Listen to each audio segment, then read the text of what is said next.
witchy vocalists, rock gods, and the satanic Everly Brothers. Some bonds go beyond the stage. Queens of the Stone Age's Josh Homme and Foo Fighters' Dave Grohl are as close as brothers, and they've known each other for close to a lifetime. They were already old friends in 2002 when Homme invited Grohl to play drums on the Queens of the Stone Age album, Songs for the Deaf. Throughout their respective careers, Grohl and Homme have collaborated with each other several times. The culmination of all of this was surely the rock supergroup Them Crooked Vultures, which they formed with Led Zeppelin bassist John Paul Jones. As Grohl noted to NME in 2018, "When Josh and I play, it's like a conversation between two old friends that have had too much to drink." In 2022, Them Crooked Vultures reunited for the Taylor Hawkins tribute concert that was organized by Grohl. It's safe to say that fans will keep seeing these two best friends play together many more times to come. Iggy Pop and David Bowie wreaking havoc together was a common sight in the 1970s. Bowie produced Iggy's first two solo albums, and the two were also flatmates in West Berlin. Their friendship lasted until Bowie's death from cancer in 2016. Following the tragic news, Iggy tweeted, "David's friendship was the light of my life. I never met such a brilliant person. He was the best there is." Iggy also opened up to the New York Times about the deeper meaning of their close bond. As he revealed, "The friendship was basically that this guy salvaged me from certain professional and maybe personal annihilation. Simple as that. He resurrected me." Put it this way, before I made that record, I was a street person in LA, basically. Both musicians were abusing hard drugs at the time, but Bowie was sober enough to help Iggy renounce his self-destructive habits. Iggy went on to write his song Nightclubbing about his and Bowie's experience while on tour in Europe. In turn, Bowie visited Iggy's parents in their Detroit trailer home, worrying their neighbors with his fancy car and bodyguards. In addition to saving his life, Iggy credits Bowie with teaching him how to behave like a rock star and introducing him to the Beatles. When the mockumentary film The Nowhere Inn premiered in 2020, a close-knit musical friendship was on full display.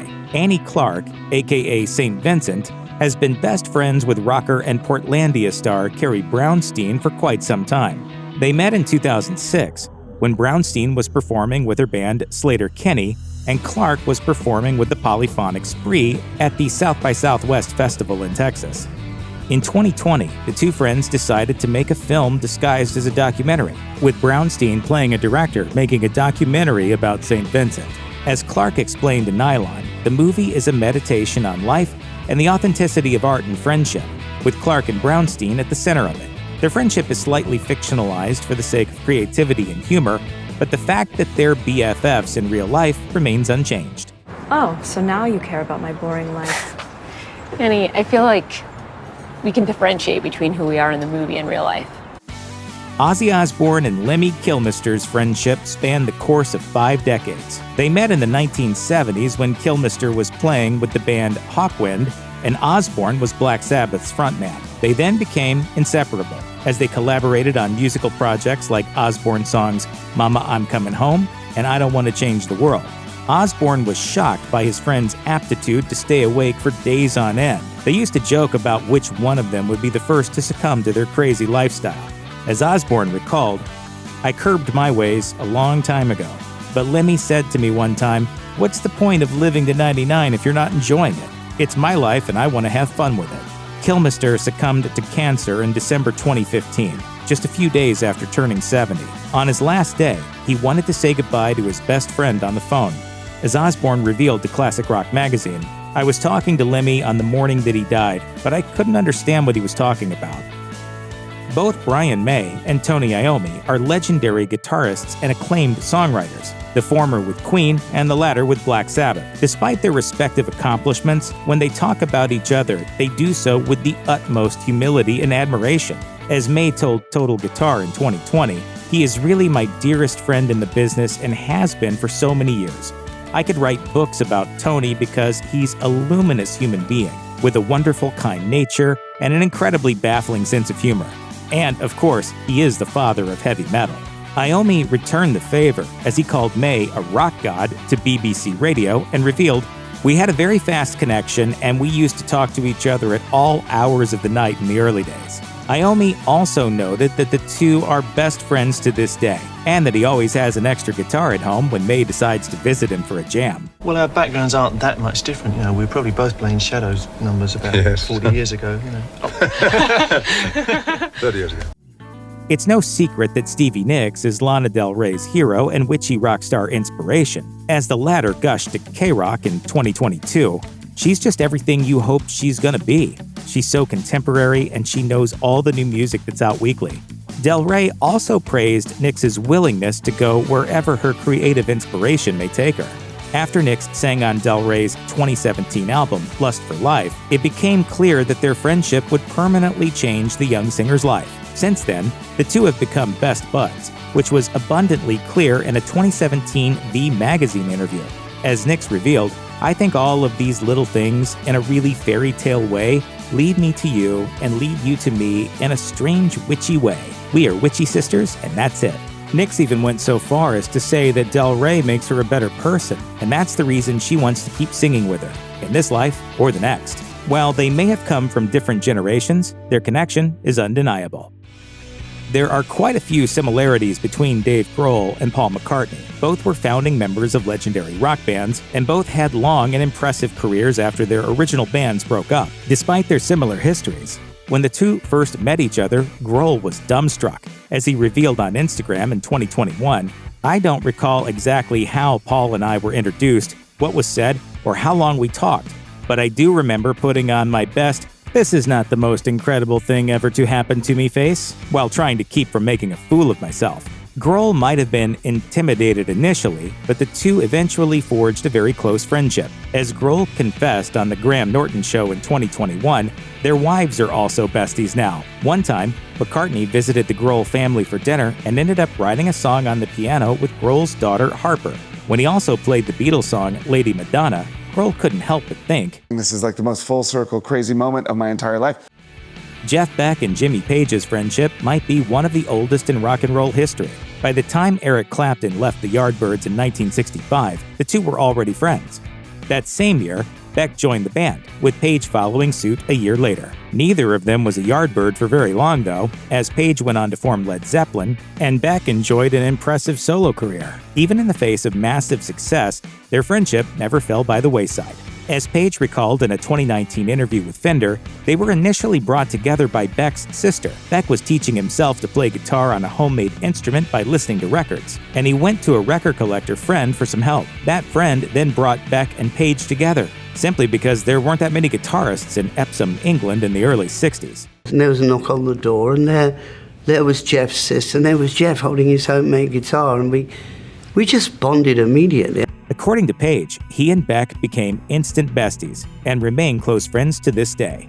Led Zeppelin would eventually jam with Beck, and reportedly, the session went so well that Zeppelin drummer John Bonham tore his clothes off. In a September 2020 tweet, Elton John remembered meeting T-Rex frontman Marc Bolan. As he recalled, Marc Bolan seemed like he had come from another planet, just passing through Earth on his way somewhere else. At a time when I was still becoming Elton John, he was a great mentor. The two musicians had a shared love of glam rock and otherworldly fashion, and they formed a tight bond around 1970. During a 1971 appearance on Top of the Pops, they performed together on the T-Rex song Bang a Gong Get It On. The more John saw Bolan play, the more he was inspired. As he told The Guardian in 2020, "I thought, this guy doesn't give a He's just being who he is, and he's loving every single minute of it. And that had a great effect on me." In 1977, Bolan died in a car crash at the age of 29, but he remains forever in his friend's heart. As John put it to The Guardian, "He was always encouraging, never belittling. Being with him was like having 100 B12 injections at once." Metal fans immediately recognized Corey Taylor's blood-chilling growls in Slipknot. As it turns out, he's not very different in his day-to-day life. As his best friend, prong bassist Jason Christopher, put it to Slasher Pepper in 2022, "I'm a loud drunk. I like Jack and Cokes and a lot of cocaine, and I like to be the center of attention, and so does Corey." Taylor and Christopher met at the Rainbow Bar and Grill while they were both drunk. They accidentally touched each other's backs, then started yelling at each other. But then a mutual friend recommended that they hang out instead of fighting. A second later, they were best buds. As Christopher recalled, It was like when you're 8 years old and somebody's being mean to you, and then all of a sudden you're best friends. In 2020, Pearl Jam frontman Eddie Vedder talked with Howard Stern about his lifelong friendship with Chris Cornell. Pearl Jam originated in 1990 in Seattle, and Vedder had to move to form the band. By a stroke of luck, he became neighbors with Cornell. They instantly became best friends, and their lives were forever intertwined. Vedder taught Cornell's daughter to surf, and she in turn is like an older sister to Vedder's 2 daughters. In 2017, Cornell was tragically found dead in his hotel room. It was ruled a suicide, but Cornell's wife insists that her late husband was never suicidal. She blamed a mixture of mind-altering prescription drugs for his untimely passing. Vedder is still not fully over losing his best friend. As he told Stern, I was terrified where I would go if I allowed myself to feel what I needed to feel. If you or anyone you know is having suicidal thoughts, please dial or text 988 to speak with the National Suicide Prevention Lifeline. You can also seek help by visiting 988lifeline.org. Alice in Chains bandmates Layne Staley and Jerry Cantrell were closer than brothers throughout their time together. As Cantrell once put it in an interview, he's very insightful, very sensitive, very intuitive to what's going on around him and with other people. He's my best friend in the world. In 2002, Staley tragically passed away at the age of 34 following a speedball overdose. Cantrell then went on to pursue a solo career, but he believes that he reached his musical peak with the incredible harmonies he would perform naturally with Staley. As he recalled to Louder in 2022, "We felt like a natural fit. Think of the Beatles, Floyd, the Eagles, that attitude of you take this line and I'll take that one. It adds more color to the canvas." Someone reviewed us once and called us the Satanic Everly Brothers. If you or anyone you know is struggling with addiction issues, help is available. Visit the Substance Abuse and Mental Health Services Administration website or contact SAMHSA's National Helpline at 1-800-662-HELP, 1-800-662-4357.